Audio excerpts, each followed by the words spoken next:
So let's start the class. Hello everyone, welcome back to my channel.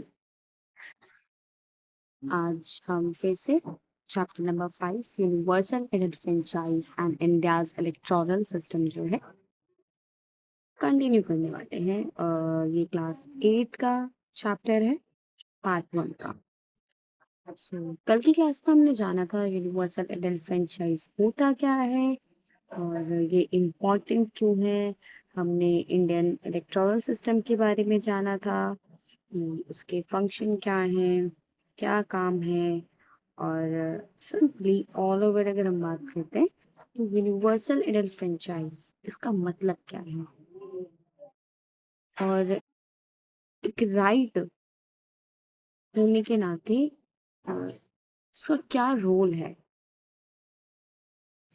आज की class में हम जानेंगे कुछ की टर्म्स और इलेक्शन कमीशन के बारे में। Let's start the topic. यहाँ पे फ्रेंचाइज या सफरेज, आपने सफरेज मूवमेंट भी सुना होगा। आपने फ्रेंच रेवोल्यूशन में, अगर फ्रेंच रेवोल्यूशन जब आप पढ़ेंगे तो आपको पता चलेगा कि वहाँ पे वुमेन्स को राइट कितनी लेट दिया गया है और लोगों ने कितना ज़्यादा स्ट्रगल किया है सिर्फ और सिर्फ इस राइट के लिए। फ्रेंचाइज या सफरेज का मतलब होता है राइट टू वोट, जो कि हमें हमारे कॉन्स्टिट्यूशन के थ्रू मिलता है, ग्रांटेड बाय द कॉन्स्टिट्यूशन। उसके बाद अगर हम बात करते हैं कॉन्स्टिट्यूएंसी, तो जो एक जोग्राफिकल एरिया होता है जहाँ से कोई भी रिप्रेजेंटेटिव खड़ा होता है और वोटर्स उसे वोट देकर इलेक्ट करते हैं, हम उसे कहते हैं कॉन्स्टिट्यूएंसी। सिंपली अगर हम बात करते हैं तो जो संवैधानिक एरिया होता है उसे कहा जाता है ECI. ECI stands for election commission of India. तो ये एक इंडिपेंडेंट बॉडी है जो फ्री एंड फेयर तरीके से इलेक्शन कंडक्ट करवाती है। इसके बाद एमसीसी, इसका फुल फॉर्म है मॉडल कोड ऑफ कंडक्ट। इसमें कुछ रूल्स हैं पार्टीज के लिए, कैंडिडेट्स के लिए ड्यूरिंग द इलेक्शन। आपने देखा होगा कि जब इलेक्शन से पहले अगर आपने गौर किया हो कभी, तभी आपको पता होगा इसके बारे में। इलेक्शन से पहले जो है आचार संहिता लागू कर दी जाती है, वो इसके अंडर आता है। उसके बाद NOTA, none of the above. NOTA एक ऐसा ऑप्शन है जब आप किसी पार्टी को वोट नहीं देना चाहते हैं, किसी भी लीडर को वोट नहीं देना चाहते, तब आप नोटा पे वोट डाल सकते हैं, जहां पर जो ऑप्शन होता है वो सभी कैंडिडेट्स को रिजेक्ट कर देता है। तो ये जो ऑप्शन है, बहुत से लोग हैं जो वोट देने के लिए जाते हैं, उन्हें पता है। और ईवीएम मशीन में इसका भी ऑप्शन होता है और आप इस बटन को प्रेस करके किसी भी कैंडिडेट को वोट ना देकर नोटा को वोट देते हैं। उसके बाद ईवीएम। ईवीएम वो मशीन है जिसके थ्रू वोट कंडक्ट करवाया जाता है, वोटिंग होती है। Electronic voting machine use to cast votes electronically. तो ये यूज क्यों करी जाती है? ताकि हम वोट जो है यानी कि चुनाव करवा सके, सिंपली लोगों का चुनाव ले सके। VVPAT, voter verifiable paper audit trail. तो जो आपके घर में आपने देखा होगा इलेक्शन से पहले कुछ लोग आते हैं वोटर लिस्ट लेके कि आपकी ये कॉन्स्टिट्यूएंसी और आपको यहाँ जाके वोट देना है। वो वीवीपीएटी होती है। Paper slip to verify your vote. और जब आप वोट दे देते हैं उसके बाद जो स्लिप निकल कर आती है कि आपने किसको वोट दिया है, जो कि एक बहुत सीक्रेट वे में होती है, वो भी इसके अंदर आती है। And first pass the post. First past the post, इसका मतलब क्या होता है कि अगर मानते हैं कि हम कोई भी जो कैंडिडेट है जो जीत रहा है उसके पास 50% वोट होना चाहिए।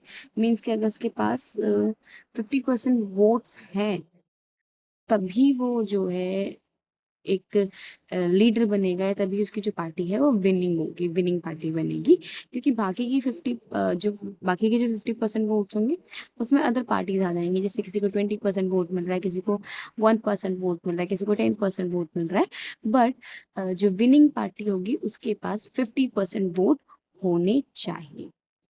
इसको हम बोलते हैं फर्स्ट पास द पोस्ट। उसके बाद आता है कॉलिशन। सो कॉलिशन का मतलब होता है टू और more parties working together together to form government.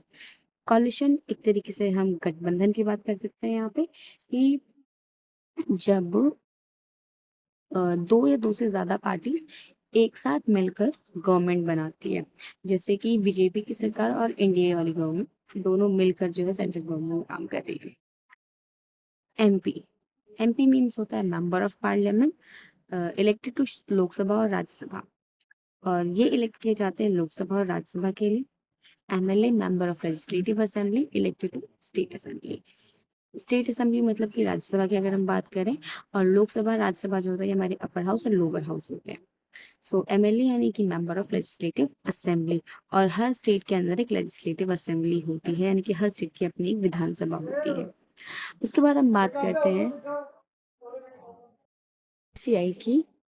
ECI means election commission of India, यानी कि भारतीय चुनाव आयोग।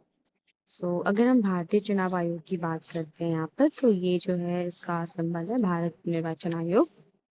और जो जितने भी वोट्स डाले जाते हैं, या फिर वोट्स कहाँ होंगे कहाँ नहीं होंगे, जो कॉन्स्टिट्यूंसी होती है उसको डिसाइड करना, voting calculation, each and everything is held by ECI. So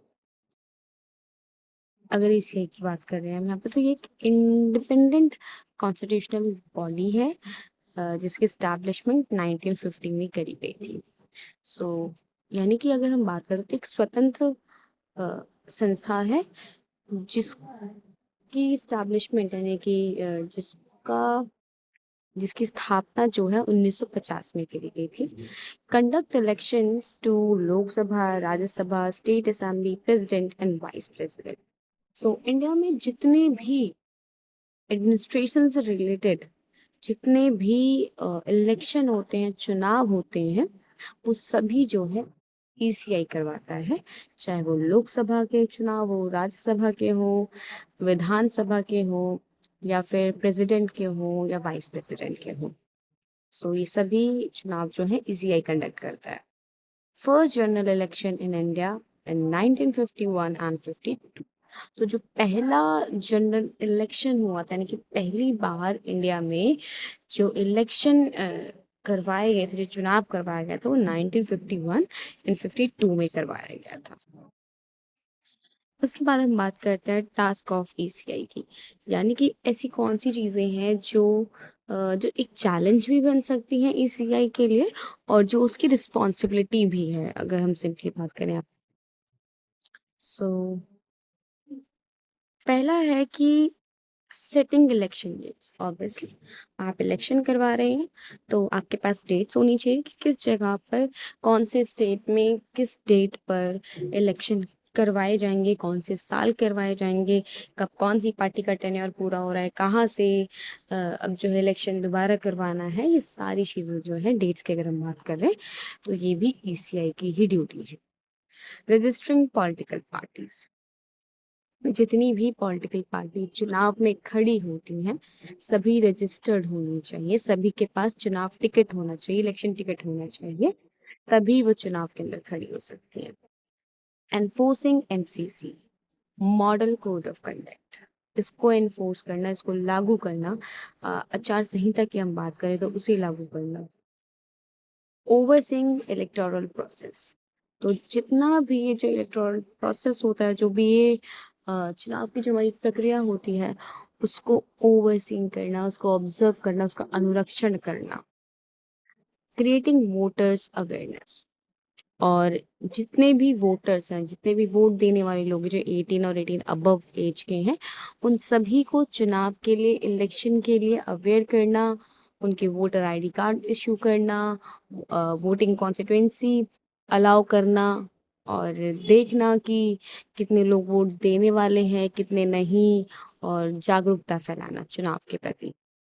counting of votes and declaring result, most important है कि अगर चुनाव हेल्ड करवा लिए गए हैं, इलेक्शन हो चुके हैं, उनकी काउंटिंग करना और रिजल्ट डिक्लेयर करना, ये सारी जो चीज़ें हैं हमारी ईसीआई की ड्यूटी है। एक चैलेंज भी बन जाती है कहीं न कहीं कि किस तरीके से सारी चीज़ें होंगी, क्योंकि फेयरनेस के साथ करना है, फ्री तरीके से करना है, कोई चीटिंग नहीं होनी चाहिए इसमें, और कोई ऐसे मतलब ब्राइबरी नहीं जानी चाहिए, मतलब लोगों को कोई ऐसे गिफ्ट नहीं बाँटने हैं पॉलिटिकल पार्टीज़ को कि वो वोट खरीद लें। सो ये सारी चीज़ें जो है देखना ईसीआई का काम है। स्ट्रक्चर ऑफ ईसीआई, अगर हम ईसीआई की संरचना की बात करते हैं, इसका स्ट्रक्चर कैसा है?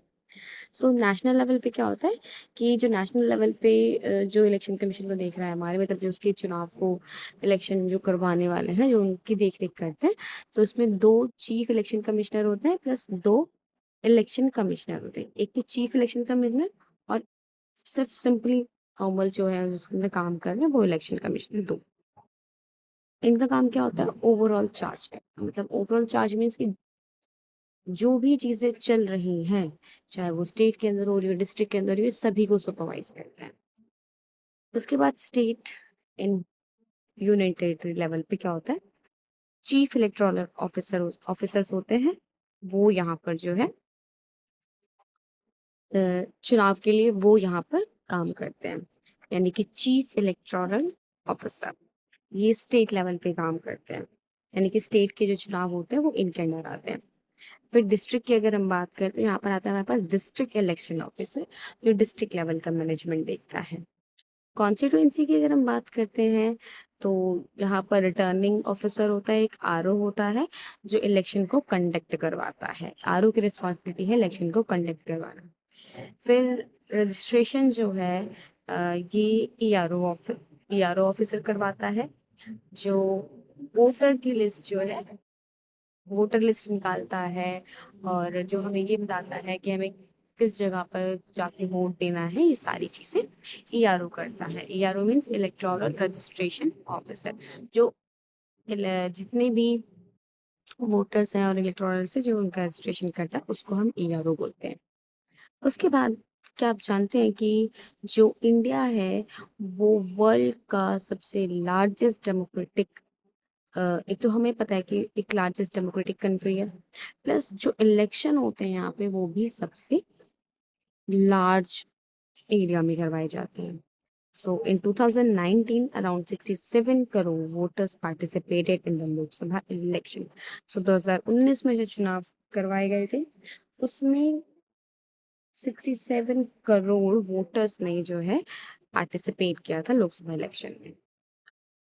उसके बाद बात आती है वोटिंग प्रोसेस क्या होता है लोकसभा, स्टेट असेंबली का या फिर प्रेसिडेंट का, मॉडल कोड ऑफ कंडक्ट क्या होता है, और टाइप्स ऑफ इलेक्शन, कितने टाइप के इलेक्शन होते हैं, फिर हम पढ़ेंगे election of president and vice president, की फैक्ट्स क्या हैं और क्या क्या चीज़ें हमें याद करनी चाहिए, फिर देन चैलेंजेस क्या हैं आज के टाइम पे, और किस तरीके से डिजिटलाइज हो रहा है, ये सारी चीज़ें हम एक एक करके डिस्कस करेंगे इस चैप्टर में। सो आज हमने इस चैप्टर में जाना है, कुछ की टर्म्स जानी है हमने, प्लस हमने इलेक्शन कमीशन के बारे में जाना, उसका टास्क क्या है, उसका स्ट्रक्चर कैसा है, ये सारी चीज़ें हमने इस क्लास के अंदर पढ़ी है। सो अब हम नेक्स्ट क्लास में पढ़ेंगे, हम पढ़ेंगे वोटिंग प्रोसेस क्या है लोकसभा स्टेट असेंबली का, और मॉडल कोड ऑफ कंडक्ट यानी कि एमसीसी किसे कहते हैं, क्या काम है क्या नहीं है, और टाइप ऑफ इलेक्शन जो है हम कल की क्लास में पढ़ेंगे। सो आज के लिए हम सिर्फ इतना ही पढ़ेंगे, और अगर आपको मेरी वीडियो इन्फॉर्मेटिव लगे तो लाइक शेयर कमेंट करना ना भूलें। Bye bye.